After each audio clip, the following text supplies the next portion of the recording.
Patrick, you're an ex-hunter. That's true.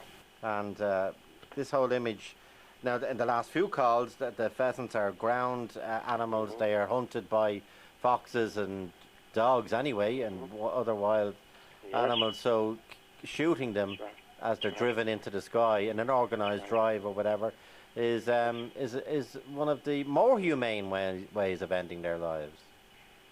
Well, Joe, the thing is that I come from the middle ground here, shall we say. I'm an ex-shooter of 40 years, standing or thereabouts. I enjoy shooting as much as the next person in my day.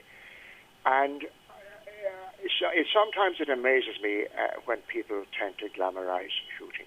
Now, I shot for over 40 years. I was chairman of a local gun club here. I was very involved in rearing birds for the club. I took part in every aspect of it. It can be a very sociable sport. It can be a wonderful day out, walking across the countryside with your dogs, as that young man states. But the pheasants pay an extraordinarily high price for our fun and our so-called. Well, in what way?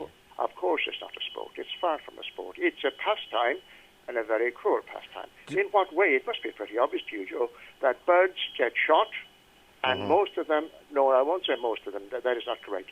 A high proportion of the birds are not killed. Now, this is my problem. They're injured, okay. Yesterday, I came across a pheasant dragging its wings along the ground. I was out with my dogs. I didn't have a shotgun with me. I don't shoot anymore. I came across a pheasant dragging its wings along the ground, unable to fly because somebody had shot it and not killed it. 2 days previously, I came across a pheasant with its entrails dragging along the ground and rolling and obviously in agony because somebody had shot it and not killed it. Okay, Patrick, I have one more question after this break. Stay with us. Joe Duffy! Talk to Joe on 1850 715 815. Patrick is in Galway, describes himself as an ex-hunter, 40 years, came across pheasants that have been shot and left for dead, so to speak, but injured.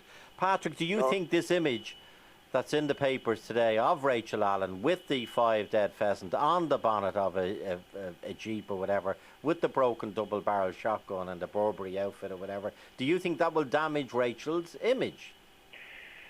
I think so, Joe. I mean, I don't know much about Rachel Allen for a start. I don't know what sort of image she has amongst the public. She's a chef or something, is she? Yeah.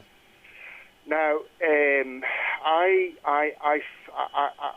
not so sure as to whether it'll damage her image or not. It depends on who is concerned with her image, if anybody. Okay, but the point is that I wouldn't be in a position to answer that question. What I do say is I come from the middle ground. I am an ex-shooter. I know what I'm talking about. Would you shoot? You've had some extreme views on there about. But would you hunt pheasant now, Patrick? No, under no circumstances would I. I'll tell you why.